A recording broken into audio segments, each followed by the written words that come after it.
അവിടുന്ന് തന്നെ പഠിപ്പിച്ചതാണല്ലോ. ഖബറിൽ നിന്നും നമുക്ക് വേണ്ടി പൊറുക്കലിനെ ചോദിക്കുമെന്നത്.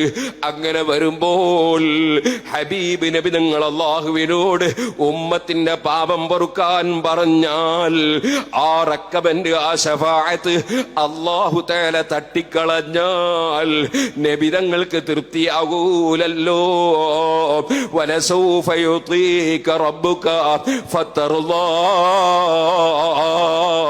ഓ നബിയേ, അല്ലാഹു അങ്ങേക്ക് തരും, അവിടുന്ന് തൃപ്തിപ്പെടുമെന്ന് ഖുർആൻ പറഞ്ഞതാണല്ലോ.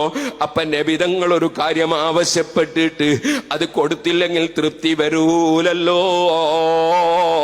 അതുകൊണ്ട് അവിടുത്തെ ശഫാഅത്ത് സ്വീകരിക്കപ്പെടുമെന്നതിനും അവിടുത്തെ ഉമ്മത്തിനെ രക്ഷപ്പെടുത്താൻ അവിടുന്ന് തന്നെയാണ് ഉള്ളത് എന്നതിനും ഈ ആയത്ത് തെളിവാണെന്ന് ഇമാം റാസി റളിയല്ലാഹു അൻഹു അവിടുത്തെ തഫ്സീറിൽ പറഞ്ഞു.